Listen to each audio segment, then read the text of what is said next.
This debate starts off sounding like a simple political difference in a relationship, but don't be fooled, it quickly turns into something much deeper. We're talking about ideology, identity, feminism, gender, biology, and even reality itself.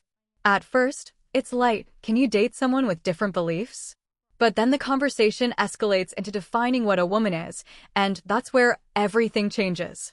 Because once you can't agree on basic definitions, every argument after that becomes chaos.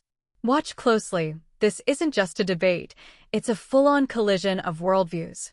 And by the end, you'll have to decide who actually made the stronger case. You said earlier, your boyfriend, you said he's not conservative, but he's liberal, and you're much further left, you're leftist. And you said you would, when it comes to perhaps people, you would be friends with someone who's maybe more conservative, so you can shift them more left. I said that tongue-in-cheek, but you said that. Well, I was going to ask, have you shifted your boyfriend more left? I wish. Okay, so he's pretty firm in his liberalism. He's firmly planted in his filthy liberalism, but I love him in spite of that. I see. Okay, got it. But we align on a lot of social issues, so if we want to create a dichotomy of social and then economic issues, I feel like the economic issues is primarily where we have disagreement, and the social issues, those tend to be, I feel like, the most polarizing and contentious. So if we had more disagreement there, we probably would not be able to be in a relationship together harmoniously. So okay, I see. But friends, yeah, I'm open to radicalizing them, sure. Okay, got it. So who here, I'm curious, who here considers themselves a feminist? Maybe just show of hands. Are you a feminist? I don't. That's it? Just Aaron and Pixie? Molly? Yeah, Molly. A little bit? Okay. All right. So Charlie, we've got some feminists here. What do you think of feminism? I want them to define the term first, because there's no use in me giving thoughts on an abstract concept. So, I'm all ears. What's your sense? How do you define feminism? Feminism is just simply the advocacy. Right here, we see something important. Everyone agrees on feminism, at least on the surface. Equality, fairness, opportunity, it all sounds good. But notice what's happening beneath that agreement. They're using the same word, feminism, but possibly meaning completely different things. One side is thinking legal equality, the other might be thinking social or outcome-based equality. And this is where debates quietly break down, same language, different definitions. So let me ask you, when people say they support equality, do they actually agree on what equal looks like in practice? The advocacy of equality, both social, political, economic, on the basis of all genders everywhere. So that's what feminism is to me. Do you concur? I concur. Do you concur? Concurred. Okay. So you want me to give a thought on that? Do you agree with their definition of feminism? That would probably be the most agreed upon definition. So I do believe in equality under the law, obviously. I believe in equality for representation or enfranchisement to be able to vote, obviously. But you said economic equality, that's interesting. Do you think that female models and male models should be paid the same by law? Yeah. Yep. Okay, so we should make female actresses and models be paid less because they earn about 20 times more than men. I think when you get women would get a pay cut. You're okay with that? I think when it comes to creative fields like that, it's going to be very difficult to look at it on the basis of sex or gender, how you would pay somebody, because that's going to have so many more factors than simply that. But if we're talking about equal economic opportunities, for example, should a man and woman doing the exact same position at a corporate office be paid the same if they're doing the same amount of work? Then yes. Depends on what they study, depends how long they've been there, it depends if they're equally as good at the job, it depends all else being equal. I'm saying if all of those things are equal, can we at least agree they should be paid the same? That's already the law. So you're not allowed to discriminate based on gender or sex, based on a law passed in the 1970s. Right, yeah. Now this is where the conversation shifts from economics into philosophy. The host asks a simple but loaded question. What is a woman? And suddenly, things get complicated fast.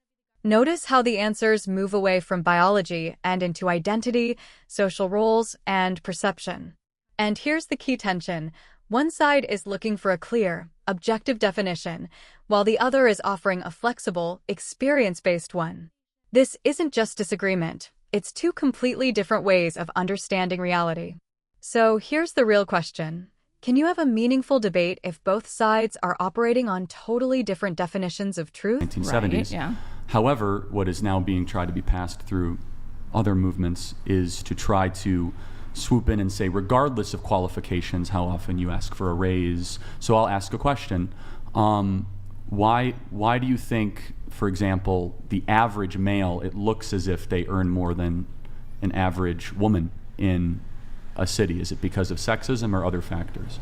I think sometimes implicit bias can be one factor among many, but like all the things that you mentioned earlier, different qualifications, different business acumen, skills, work output, numbers of hours work could all be things that impact pay. Right. So and like studies that like focus on the gaps between men and women like do make note of these differences.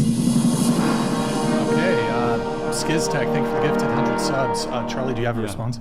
No, I hear that. I do want to actually get back to even more of a fundamental question, and I'm sorry I didn't ask this. Sure. What is a woman? Oh. A woman is somebody who presents as our social conception of womanhood. So acts in such a way. So Pixie, just can you answer that question without using the word woman or womanhood? It's because basically it would be a functional definition. So as a society, we have an understanding of what woman is. What It's is a that? man. Yeah, that's basically. I am a man.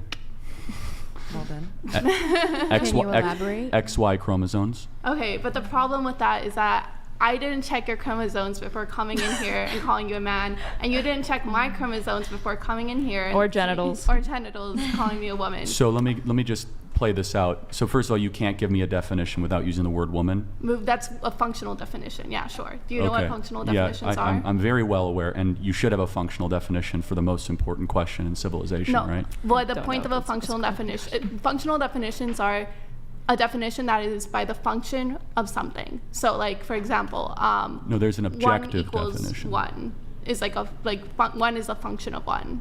Do you understand what I'm trying to say? Yeah, I do. So then, can you give me an objective, a functional, utilitarian, any sort of biological definition of what a woman is? Because how can we debate feminism if we can't agree what a woman is?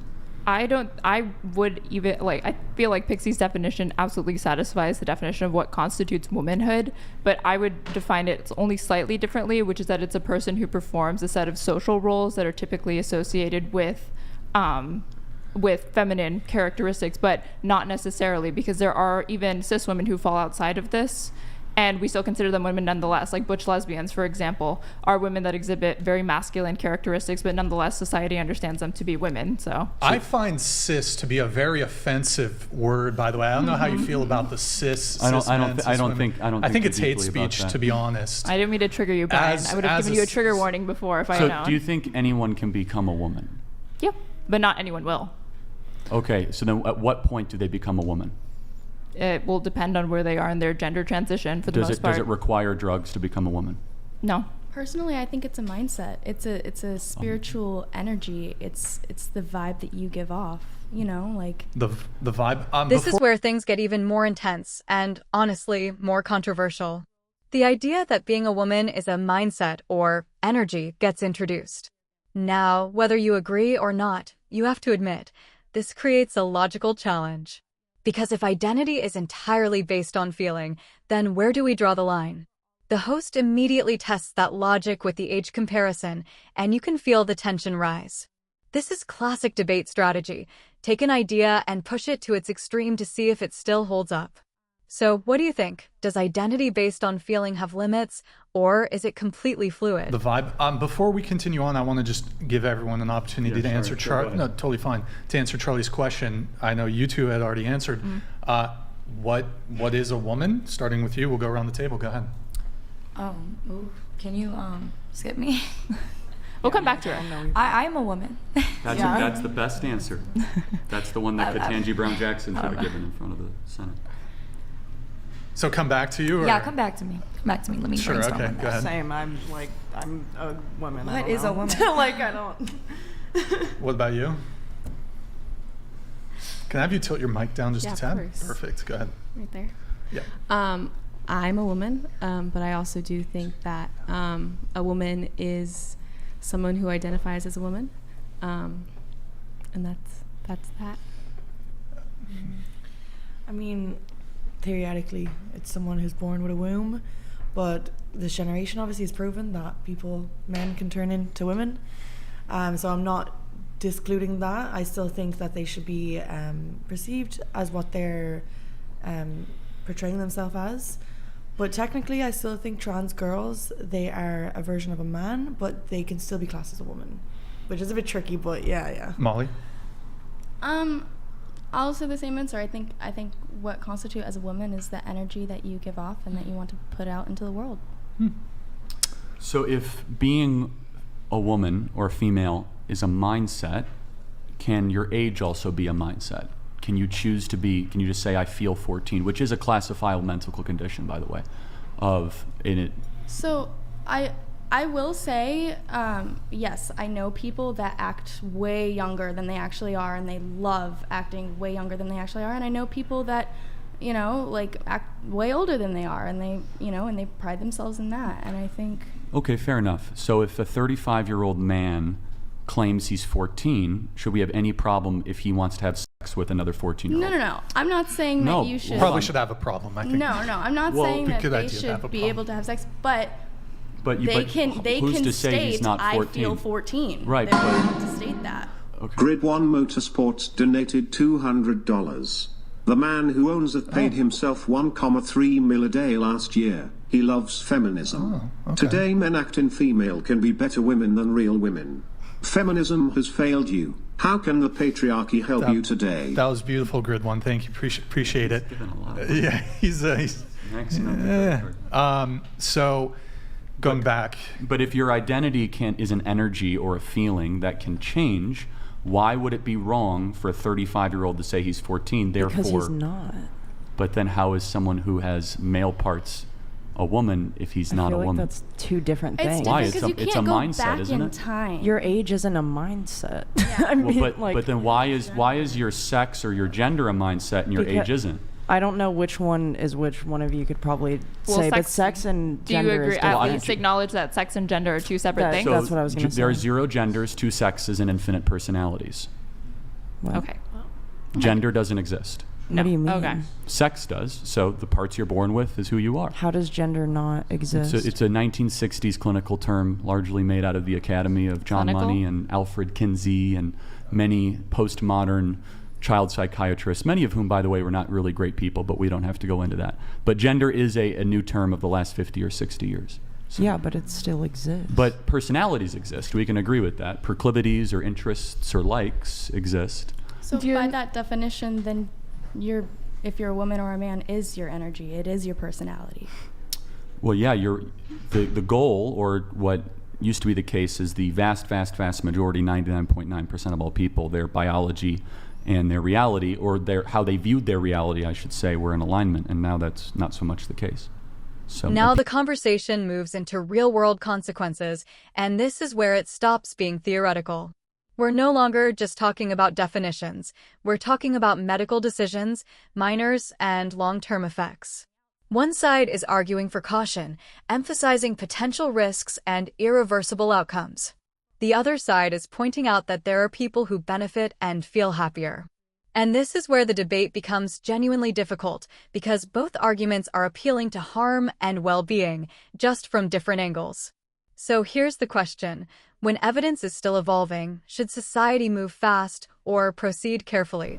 So people are, first of all, there's many elements to this. People are told that they can become something they can't, so they go on a very, very damaging, self-destructive pattern of medical interventions that even if you're pro-trans, you have to acknowledge that a hysterectomy at age 17 is not exactly an easy surgery. I don't think anyone at 17 should be altering their body. But no, I agree. Yeah. It's happening right now. Thousands of young kids across the country are getting what is called gender-affirming care, but it's irreversible Care or damage. surgeries? Both. So puberty blockers and hormone There's blockers. thousands of kids that are getting hysterectomies across the United States. No, thousands of kids are getting puberty blockers or hormone blockers or puberty blockers. Probably even more, tens of thousands. You could stop using those, though. And as far as breast reduction surgery or hysterectomies, we don't know the number, but I'll even say it's probably only a couple dozen. It's probably, you're right, it's probably not thousands. Right. But we don't know the exact numbers, but an estimate is anywhere between 10 to 15,000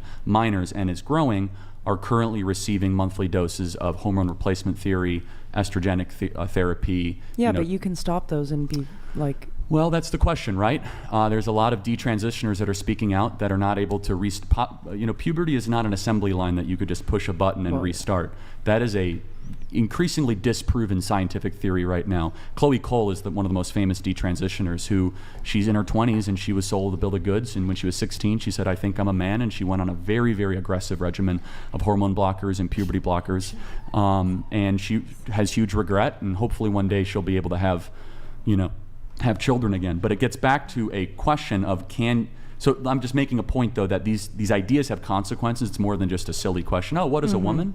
That if you can't answer it, or at the very least say that you should allow minors to become adults before they make these decisions, then, and this is not a small thing, the quote-unquote gender-affirming care, we know that in California you have to be 18 years old to get a tattoo, and yet 14-year-olds can go to what we call a doctor and get a highly aggressive hormone replacement therapy treatment, sometimes without even notifying their parent. And all of these are ramifications of the inability to answer very simple biological questions. I would be interested in seeing your exact study or citation for when it comes to puberty blockers, because I know a lot of people, or not a lot of people, there's a lot of people who end up on puberty blockers not because they're necessarily trans, but because they're going through puberty too early, and there are clear negative side effects and consequences of, let's say, a 10-year-old girl getting her period. That's a separate...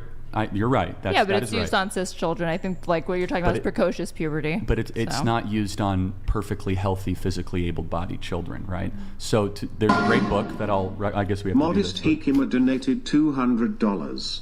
Charlie, sorry you had to travel to California for the show.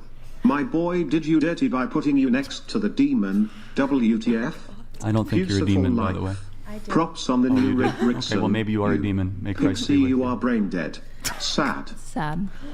All right, Modest Hikima, good to see you in the chat.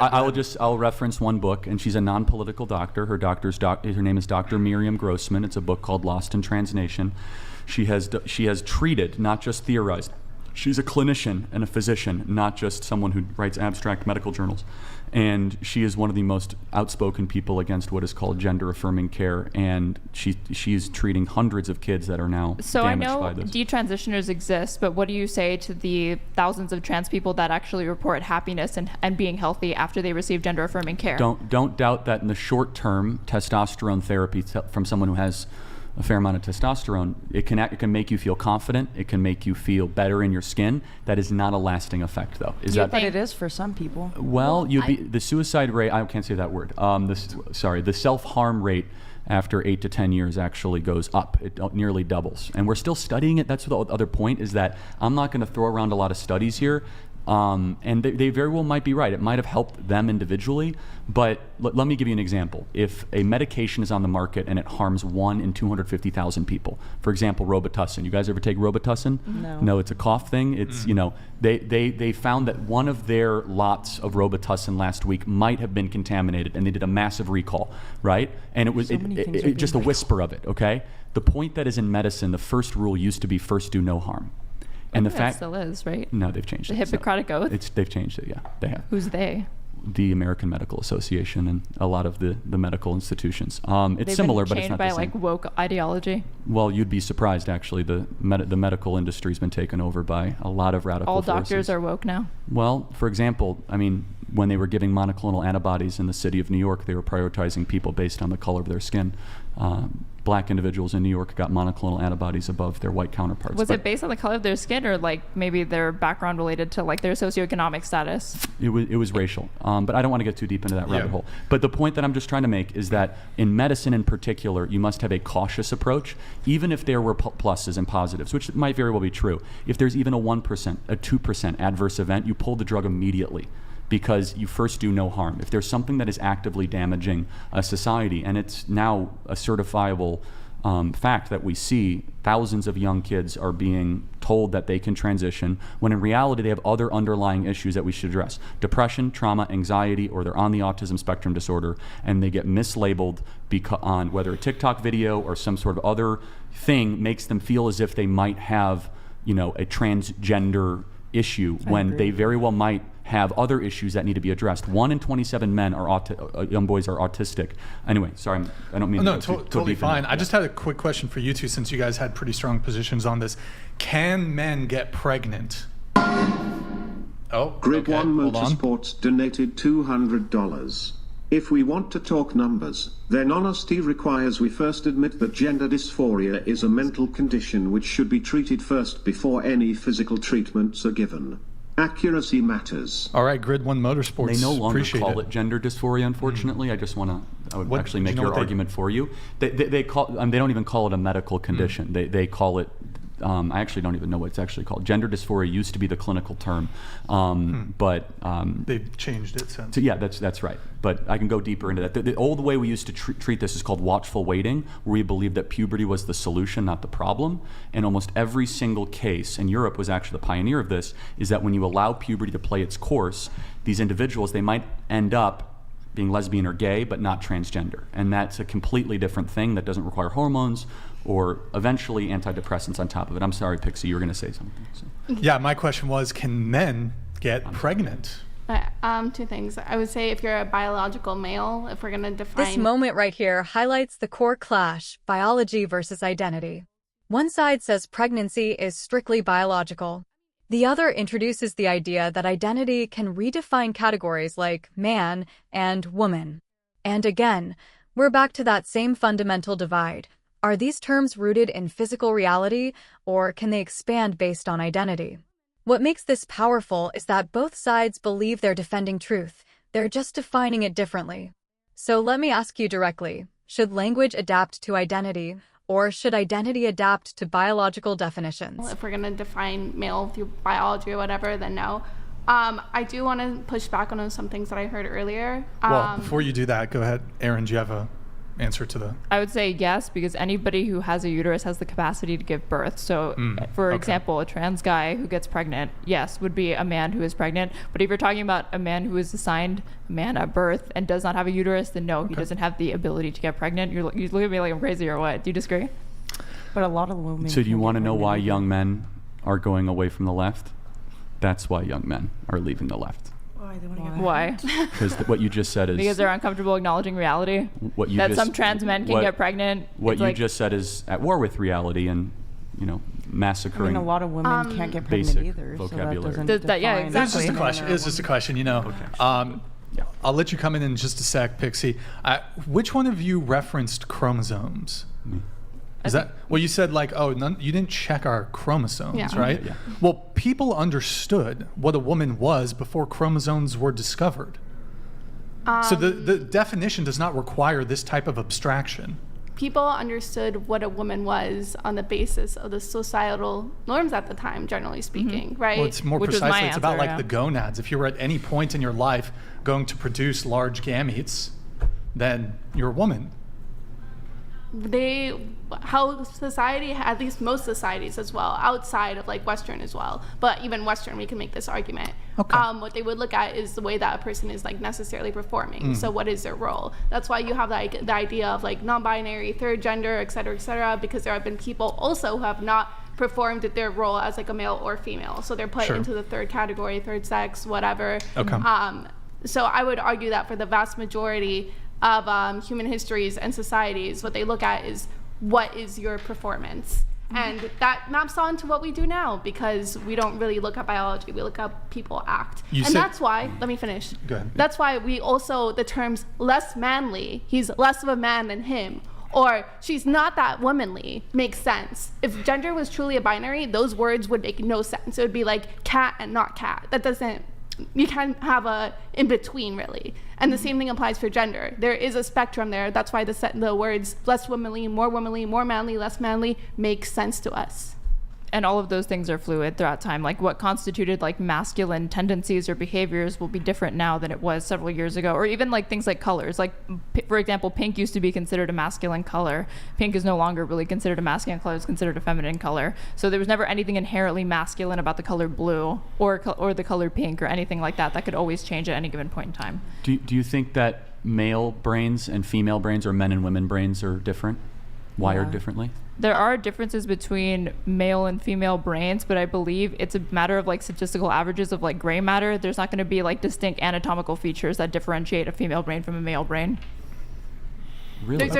You really think that? Well, no, it's proven, like scientifically. Well, like no, when we it's take, not. yes, it is. When we take a brain scan of a male and female, the average doctor can't look and be like, that is a male brain right there. Not true. Now, No, hold on. Wait, if let me you do a finish my SPECT sentence, please. scan, okay, if you do a SPECT scan, you can see what parts of the brain light up.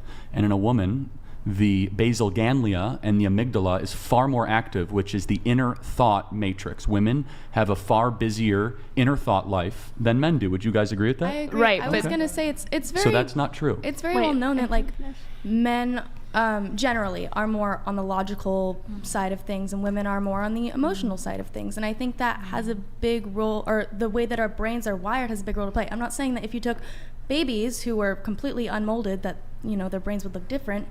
But I think as we age, living in the gender that we are given, our brains become attuned to certain things, and that's why parts of our brain like light up. piggybacking off of that point, I don't doubt that the studies that you looked at did find differences in like brain mapping scans between men and women, but the key thing is that they looked at men and women, so that's already a brain that's been subjected to a lifetime, or not a lifetime, but like decades long socialization. So that socialization is going to impact it. If you looked at like a brain scan of like infants, for example, like a male infant and a female infant, it would be like how different would it really look? Do you think it would look significantly different? No, it's not even close. Of course it's different. And I can prove it to you in two ways. But the first one, do you guys know the John Money gender experiment? No. So, okay, I'll just really quick. John Money, who is a total creep. Now we enter the science battlefield, and things get even more complex. Brain differences, social conditioning, biology versus environment. It's the classic nature versus nurture debate. One side argues that differences between men and women are deeply biological and universal. The other suggests those differences are shaped by culture and experience over time. And here's the reality. This debate has been going on for decades, and there's still no absolute consensus. But notice how both sides are using examples and studies to reinforce their worldview. So the real question becomes, are we interpreting science objectively or through the lens of what we already believe? Creep. He believed that this is before we mapped the human genome. Okay, this is before we even knew about chromosomes. He said that men and women are blank slates at birth, and he said that they're formed through the toys we give them, the colors we appropriate to them, and they're blank slates. There was these identical twins. One of the twins burns themselves terribly in the genitals, and he said raise that twin as a girl. And basically his entire life he was tortured and, awful story, eventually rebelled against John Money. And this twin eventually was told that, hey, you were born a boy but raised as a girl and even had a vagina put onto you artificially. And he was like, instead of being mad, he was relieved because he said, I knew I was a boy all along. So there's no clinical evidence to support that. Secondly, though, it's a funnier one, okay? Do you hear me out? And I think this will resonate with all of you. Harvard University locked a group of men in a room alone, 100 of them, and a group of women in a room alone, okay? And they said, what did you think about for 30 minutes? The men, no surprise, sex and sports. The young ladies, what did they think of for 30 minutes? They replayed conversations that they had in the last couple of days. Real. For the record, a man has never replayed conversations that they've had. Do that? I do that all the time. Our brains are different, everybody. Do you really not do that? I feel like I overthink No, of everything. course not. You don't Hold think on. about I'm making- conversations. You've never had like a shower arguments or like shower thoughts or anything like that? No, and that's not society, my friend. That is biology. You are wired to have those rethought. We aren't. It's not a learned behavior. It's not about dolls. It's not about dresses. Our biology, our brains are made differently.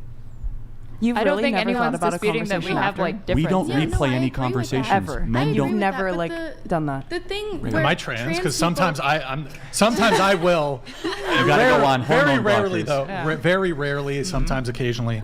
Men are I'll very replay a forward conversation. thinking. What is next? The job, the interview, tomorrow. And not saying women aren't. Women are very reflective. That's why females are better at poetry.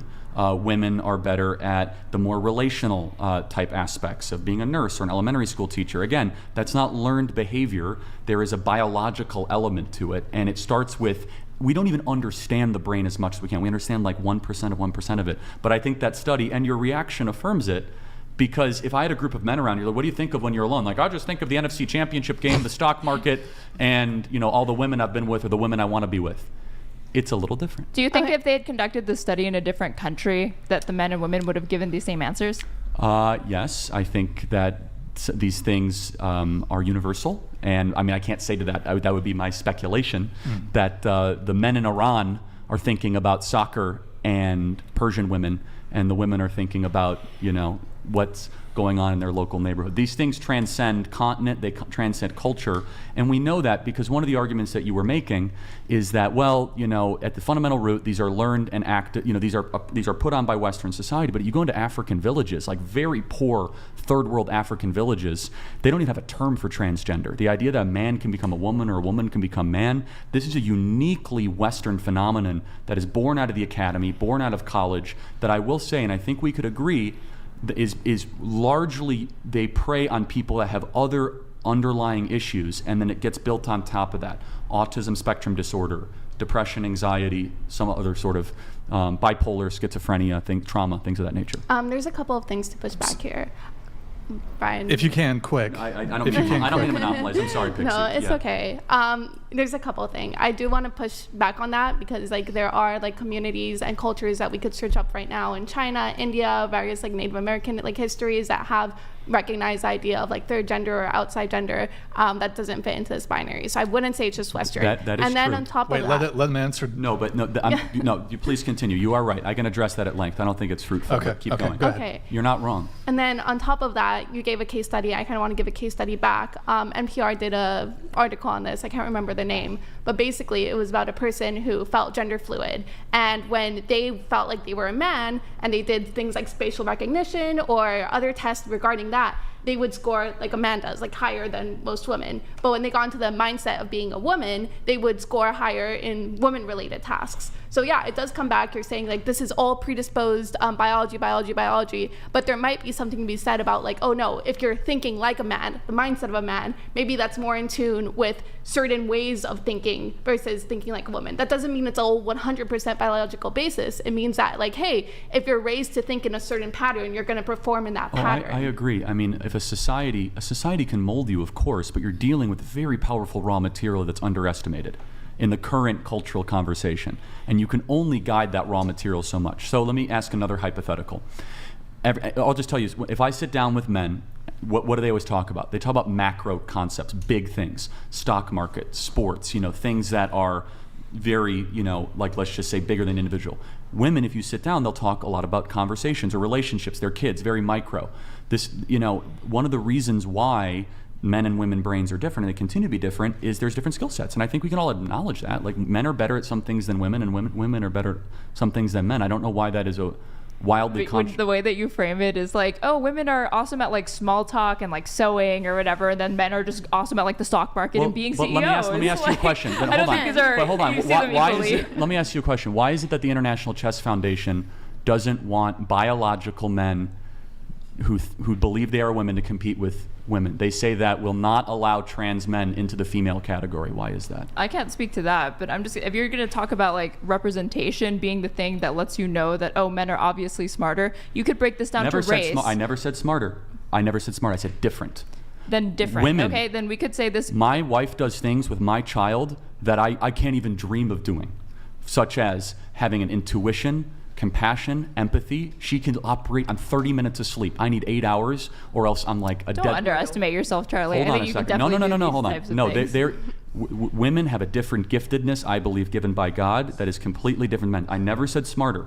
In fact, a woman's intuition is far better than my intuition. I trust my wife's gut when it comes to people, when it comes to relationships, and she leans on me for investments or politics. We are given different gifting. Now, with that being said, some women have a gifting in that direction. Those are the exception, though.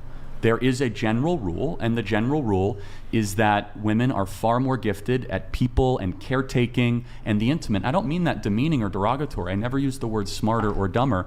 You might be inferred. Oh, thank you, Molly. Yeah. No, I actually very much agree with what you're saying. Me personally, sexuality is a big part of my life, and I think what you're saying actually really ties. By the end of this debate, it's clear this wasn't just about politics, gender, or even relationships. It was about fundamentally different ways of seeing the world. One side emphasized structure, biology, and traditional roles. The other focused on identity, flexibility, and evolving social norms. And somewhere in the middle, there's a truth that might not be so simple. The biggest takeaway? Most debates don't fail because of bad arguments. They fail because people aren't even arguing from the same starting point. If you found this debate as intense as we did, make sure to hit that like button, share your thoughts in the comments. Who do you think made the stronger argument? And don't forget to subscribe for more high-level breakdowns. Actually really ties into a lot of like sexuality, because it's the man's role to be, kind of like if you're talking like the nuclear family, it's like the man's role to kind of be the governing force of the family, take care of everything on the outside, take care of, the finances, the stocks, all of that, and to kind of be the rock for all of the little things that the woman has to go through during the day. Just all the little conversations, all the things that she has to deal with that you're not there. And I think that,